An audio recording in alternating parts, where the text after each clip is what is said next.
క్రిష్ అయితే సత్యని చూడటం కోసం అని చెప్పి సత్య వాళ్ళ ఇంటికైతే వస్తాడు. ఇక సత్య అయితే అలా బెడ్ పైన కూర్చొని రెస్ట్ తీసుకుంటూ ఉంటుంది. ఇక క్రిష్ అయితే గేట్ ఓపెన్ చేసి వాళ్ళ ఇంట్లోనికి వస్తూ ఉంటే ఇంతలో వాళ్ళ నాన్న అది గమనించి బయటకు వచ్చి, ఆగు, నువ్వు ఇంట్లోనికి రావడానికి వీల్లేదు అని చెప్పి వాళ్ళ అమ్మ నాన్న అయితే బయటకు వస్తారు. అది చూసి క్రిష్ అయితే అక్కడే ఆగిపోతాడు.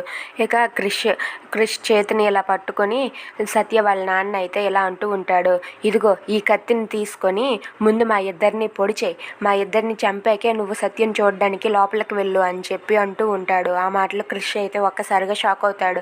అవును, ఇదిగో ఈ కత్తిని తీసుకొని మా ఇద్దరిని చంపేసి వెళ్ళి సత్యం ముందు నిలబడు, నీ గుండెల్లో దించుతుంది అని చెప్పి అంటాడు. ఆ మాటలకు క్రిష్ అయితే అలా మౌనంగా చూస్తూ ఉంటాడు.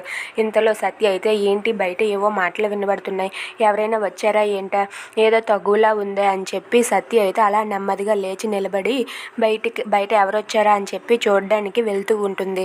ఇక వాళ్ళ నాన్న అన్న మాటలకు క్రిష్ ఏం చేయాలో తెలియక అలా మౌనంగా చూస్తూ ఉండిపోతాడు. If you like this video please like, share and subscribe. Thanks for watching.